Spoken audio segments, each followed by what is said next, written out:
Fala pessoal, tudo bom com vocês? Bom, hoje é o nosso terceiro e último vídeo sobre Washington.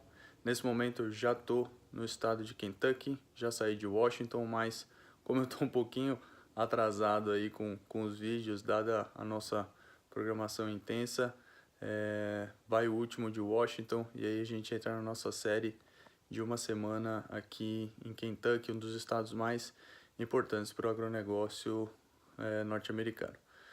Bom, a gente teve no nosso último dia em Washington, na sede da Bayer, a Bayer que no ano passado terminou sua fusão com a Monsanto, e agora aqui nos Estados Unidos eles não estão mais sob a marca Monsanto, então agora é só Bayer Crop Science.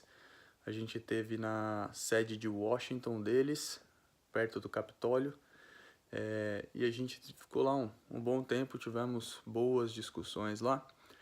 E falamos basicamente de três assuntos, tentando resumir bastante, né? O primeiro, bom, com relação a alguns probleminhas que eles estão tendo aqui nos Estados Unidos, judiciais, que não vem ao caso, não convém aqui no nosso tema, até porque daria um vídeo inteiro sobre isso, mas falamos bastante sobre resistências de plantas com determinados químicos.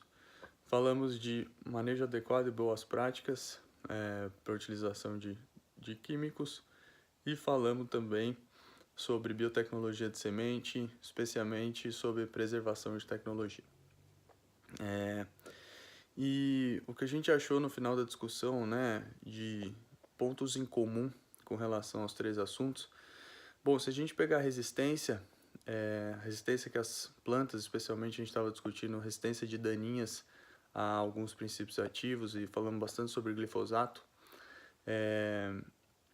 Alguns produtores tendem, às vezes, a querer jogar isso para cima da empresa que está vendendo o produto, entendendo que a responsabilidade total deles com relação a isso. E uma coisa que eu gosto sempre de pensar dentro dos nossos negócios tá, tudo bem, quem está do outro lado provavelmente pode melhorar e pode fazer alguma coisa para que o nosso negócio tenha um resultado melhor. Mas o que a gente pode fazer internamente para que o nosso resultado seja melhor? E o que a gente está deixando de fazer?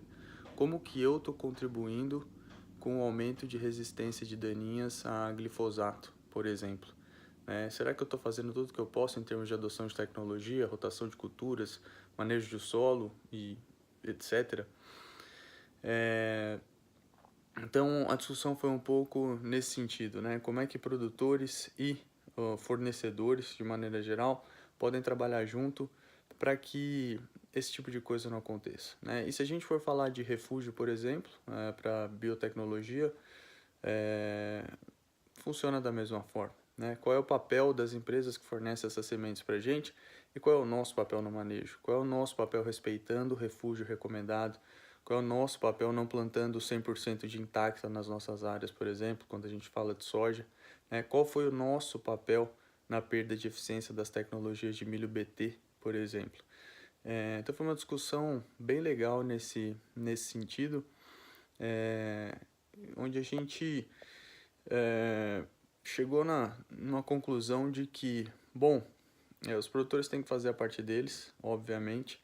É uma parceria ganha-ganha, né?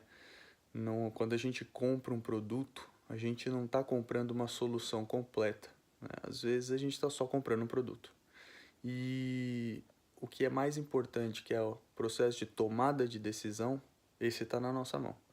Não é nenhuma das empresas de químicos ou de sementes ou quaisquer que sejam que definem para a gente o que a gente vai plantar, aonde, quando, como, que pacote tecnológico a gente vai usar. É a gente que faz isso. Então, talvez seja um pouco cômodo tentar culpar o outro por um erro decorrente de um processo de decisão que está inteiramente na nossa mão. Então, a nossa decisão foi um pouco no sentido de olhar para as nossas ineficiências internas, o que nós como produtores podemos fazer melhor, e também, obviamente, como que essas empresas podem ajudar, porque a eficiência da tecnologia que eles desenvolvem e vendem está na nossa mão. Então, será que eles estão fazendo o suficiente? Será que eles estão com o pé no campo, o suficiente para garantir que a gente sabe fazer refúgio, que a gente está bem orientado, que a gente está cumprindo, que a gente sabe manejar químico, que a gente está se preocupando com aquilo que a gente tem que se preocupar para que a tecnologia seja mais duradoura, ou eles estão negligenciando tudo isso porque eles querem vender? Então, foi uma discussão bem legal, às vezes muito mais no campo das ideias e um pouco menos prática, mas que fez a gente entender que todos têm um papel muito importante na cadeia, né? E que a gente não pode simplesmente olhar para o outro, porque é cômodo botar toda a culpa dos problemas na mão do outro, né? Especialmente se ele é um fornecedor. Quando é um cliente, a gente tende a não fazer isso, mas quando é um fornecedor, a gente tende a fazer. Então foi isso que a gente tirou aí dessa nossa última conversa. A Bayer vem enfrentando aí alguns problemas com relação à utilização de glifosato nos Estados Unidos. Eles têm muitos desafios aqui no mercado norte-americano. Eles não têm uma regulamentação, eles não têm uma legislação tão forte, e na verdade nem forte, exagerada como a nossa. Então isso faz com que eles tenham também alguns outros problemas judiciais por aqui, porque muita coisa que os produtores acabam não fazendo, porque não existe uma regulamentação específica para isso, que no Brasil a gente faz, porque basicamente tudo tá previsto em lei, né? Ou está previsto em uma norma regulamentar, ou está previsto em algum lugar, então a gente tem que atender.